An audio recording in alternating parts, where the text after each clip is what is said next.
Assalamualaikum warahmatullahi wabarakatuh.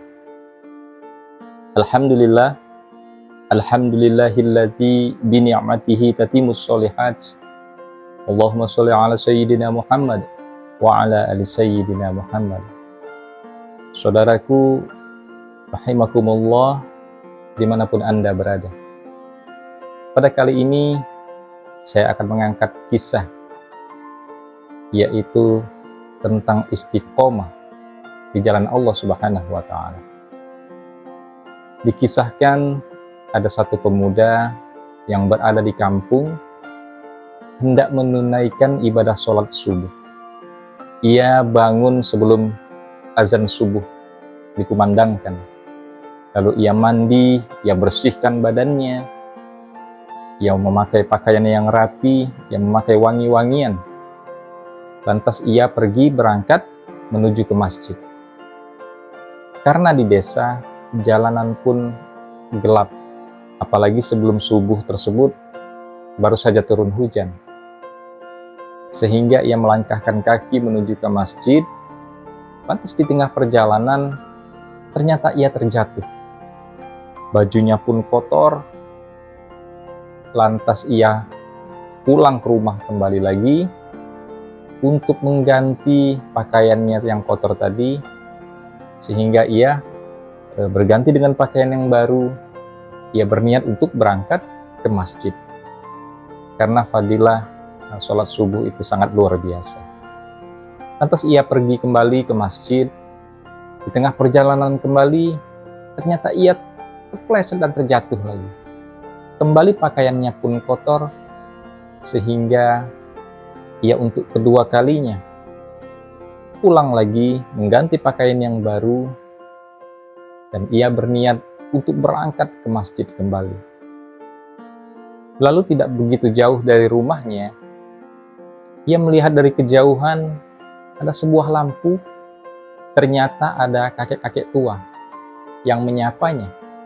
"Wahai pemuda, ayo aku antarkan kamu ke masjid." "Mengapa kakek begitu baik sekali?" "Ayo ikut saja," kata kakek tersebut. Lalu mereka pun berjalan dengan diterangi lampu oleh kakek tadi menuju ke masjid.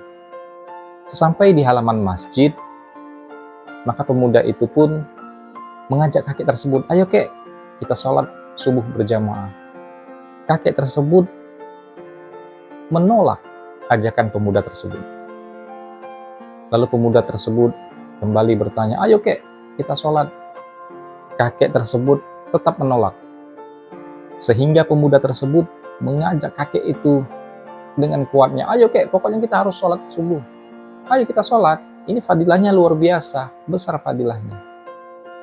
Maka si kakek tersebut menceritakanlah, "Aku tidak bisa sholat karena aku adalah syaitan. Akulah yang menyebabkan kamu terjatuh dua kali tadi. Saat jatuh yang pertama, maka dengan gigih kamu kembali lagi pulang ke rumah. Bersungguh-sungguh ingin kembali lagi ke masjid. Maka Allah telah mengampuni dosamu. Lalu engkau pergi lagi ke masjid dan engkau terjatuh kembali. Maka engkau kembali lagi ke rumah, mengganti pakaianmu, berniat untuk ke masjid kembali, maka keluargamu diampuni oleh Allah Subhanahu wa Ta'ala. Maka saya tidak ingin engkau jatuh lagi untuk yang ketiga kali.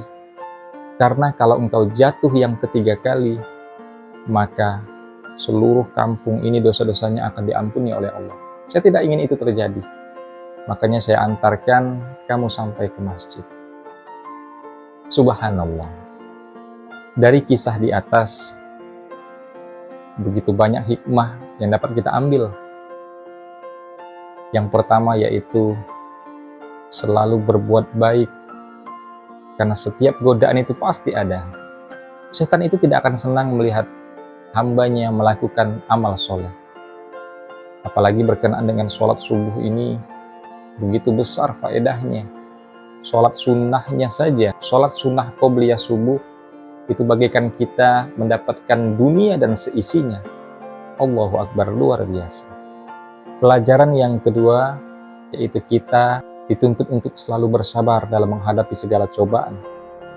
Makanya jikalau kita tidak sabar, kita akan mengeluh dan kembali ke rumah tanpa ingin untuk pergi ke masjid lagi. Oleh karena itu, bisobri wassalah, bersabarlah dan sholatlah kamu. Insya Allah, Allah akan memberikan kita jalan-jalan yang terbaik. Demikian kisah yang singkat ini, semoga bermanfaat untuk kita semua. Semangat menebar kebaikan. Assalamualaikum warahmatullahi wabarakatuh.